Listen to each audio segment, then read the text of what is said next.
Curso em Milagres. Capítulo 2: A separação e a expiação. Tópico 7: Causa e efeito. 1. Podes ainda reclamar do medo, mas apesar disso, persistes em amedrontar a ti mesmo. Eu já indiquei que não podes pedir a mim que te libere do medo. Eu sei que o medo não existe, mas tu não sabes. Se eu interviesse entre os teus pensamentos e os seus resultados, estaria adulterando uma lei básica de causa e efeito, a lei mais fundamental que existe. Dificilmente eu poderia te ajudar se depreciasse o poder do teu próprio pensamento.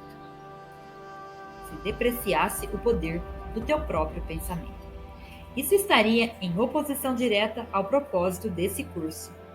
É muito mais útil lembrar-te de que não vigias os teus pensamentos com suficiente cuidado. Podes sentir que nesse ponto seria necessário um milagre para capacitar-te a fazer isso, o que é perfeitamente verdadeiro. Não estás habituado ao pensamento da mente disposta ao milagre, mas podes ser treinado para pensares desse modo. Todos os trabalhadores de milagres necessitam desse tipo de treinamento. 2. Eu não posso permitir que deixes a tua mente sem vigilância, ou não serás capaz de ajudar-me. Trabalhar em milagres implica na realização plena do poder do pensamento, de forma a evitar criações equivocadas.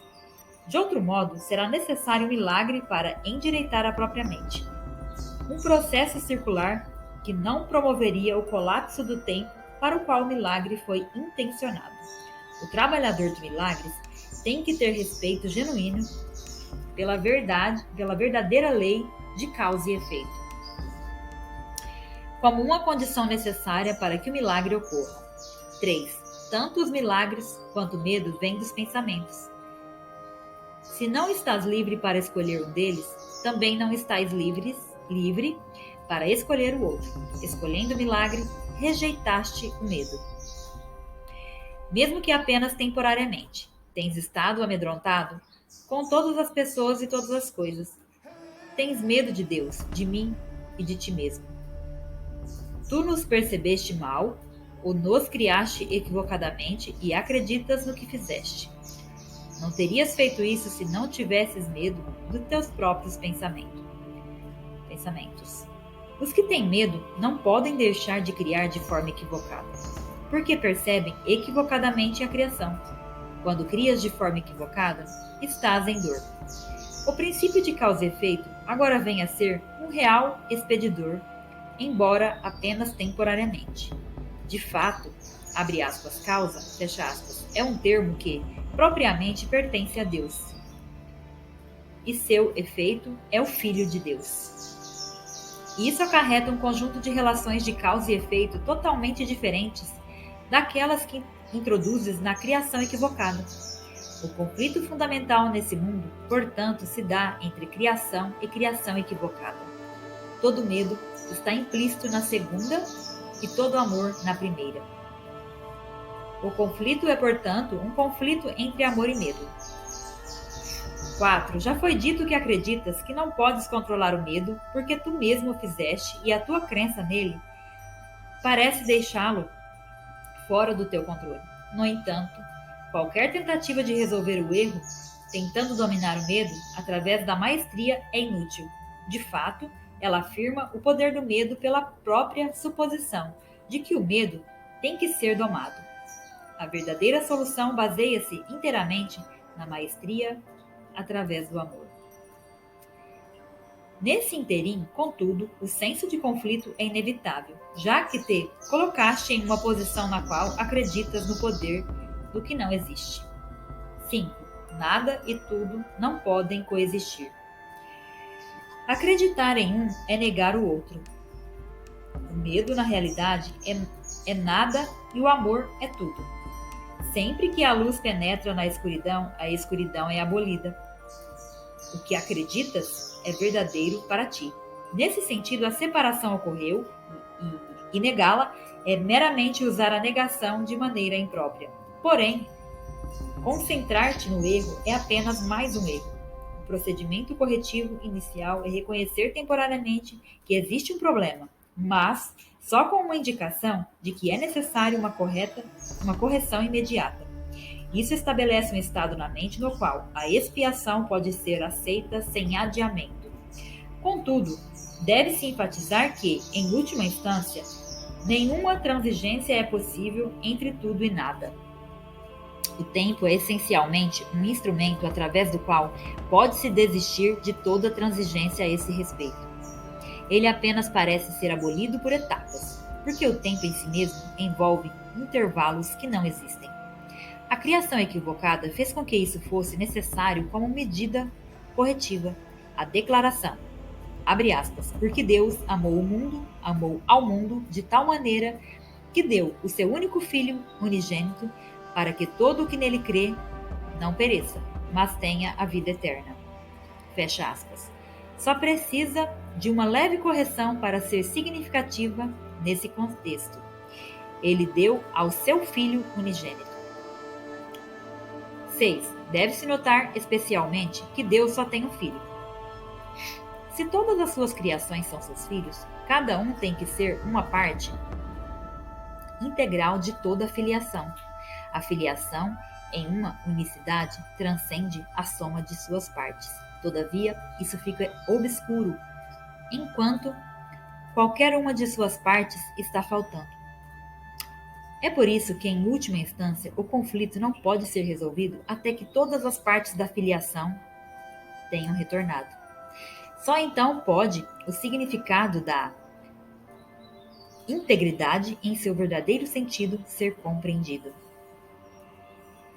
Qualquer parte da filiação pode acreditar no erro ou que é incompleto, se assim escolher. Todavia, se o faz, está acreditando na existência do nada. A correção desse erro é a expiação. 7. Já falei brevemente sobre a prontidão, mas alguns pontos adicionais podem ser úteis aqui.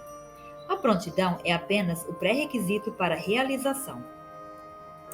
As duas não devem ser confundidas. Assim que ocorre um estado de prontidão, usualmente existe algum desejo de realização, mas isso não significa necessariamente que ele não seja dividido. Esse estado não implica em nada mais do que um potencial para a mudança da mente. A confiança não pode se desenvolver plenamente enquanto a maestria não tiver sido conseguida. Nós já tentamos corrigir o erro fundamental de que o medo pode ser domado, e enfatizamos que a única maestria real é através do amor. A prontidão é só o começo da confiança.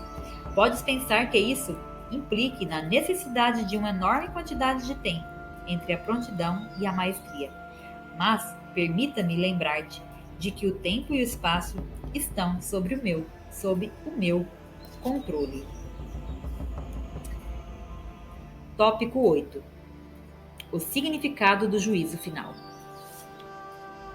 1. Um dos caminhos pelo qual podes corrigir a confusão entre mágica e milagre é lembrar-te de que não criaste a ti mesmo.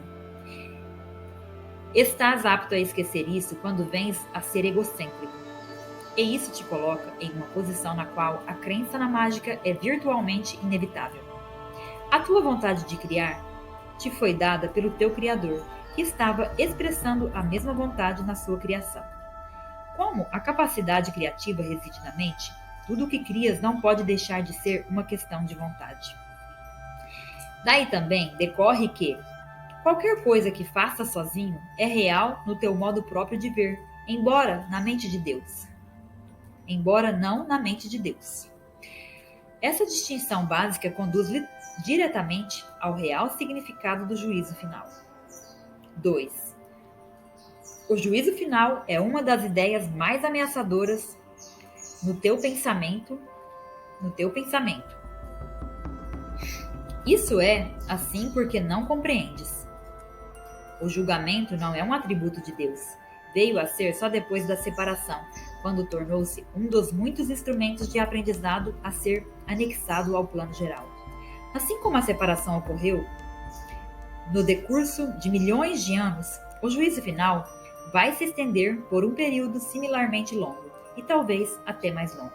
A sua duração, porém, pode ser muito reduzida pelos milagres, o instrumento que encurta, mas não abole o tempo. Se um número suficiente de pessoas vem a ter, na verdade, a mentalidade milagrosa, esse processo de encurtamento pode ser praticamente imensurável. Contudo, é essencial que tu te libertes do medo com rapidez, porque tens que emergir do conflito se vais trazer paz a outras mentes. 3. Em geral, se considera o juízo final como um procedimento empreendido por Deus.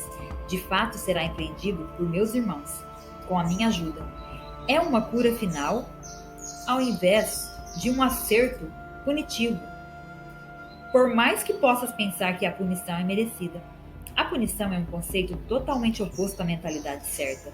E o objetivo do juízo final é restaurar em ti essa mesma mentalidade. O juízo final poderia ser chamado de um processo de avaliação certa.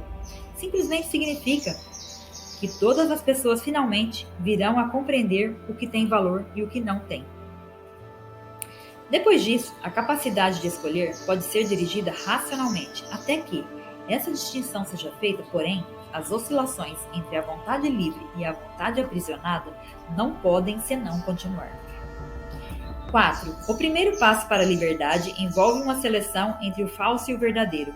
Esse é um processo de separação no sentido construtivo e reflete o verdadeiro significado do Apocalipse. Em última instância, todos olharão para suas próprias criações e escolherão preservar somente o que é bom, assim como o próprio Deus olhou para o que ele criou e soube que era bom. Nesse ponto, a mente pode começar a olhar com amor para suas próprias criações, devido ao seu valor. Ao mesmo tempo, a mente irá inevitavelmente repudiar suas criações equivocadas, as quais, sem crença, não mais existirão. 5. A expressão juízo final é assustadora, não só porque foi projetada para Deus, mas também por causa da associação entre final e morte. Esse é um exemplo claro da percepção invertida. Se o significado do juízo final é objetivamente examinado, fica bastante evidente que, na realidade, o umbral da vida.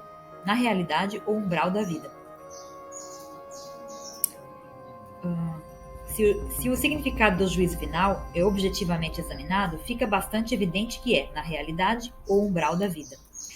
Ninguém que viva no medo está realmente vivo. Não pode submeter a ti mesmo ao teu próprio juízo final, porque tu não és criação tua. Podes, todavia, aplicá-lo de modo significativo e a qualquer momento a tudo o que fizeste, e reter na tua memória apenas o que é criativo e bom. Isso é o que a mentalidade certa não pode deixar de ditar-te. O propósito do tempo é unicamente dar-te tempo para conseguir esse julgamento. É o teu próprio julgamento perfeito das tuas próprias criações perfeitas. Quando tudo o que retens é amável, não há razão para o medo permanecer contigo. Essa é a tua parte na expiação.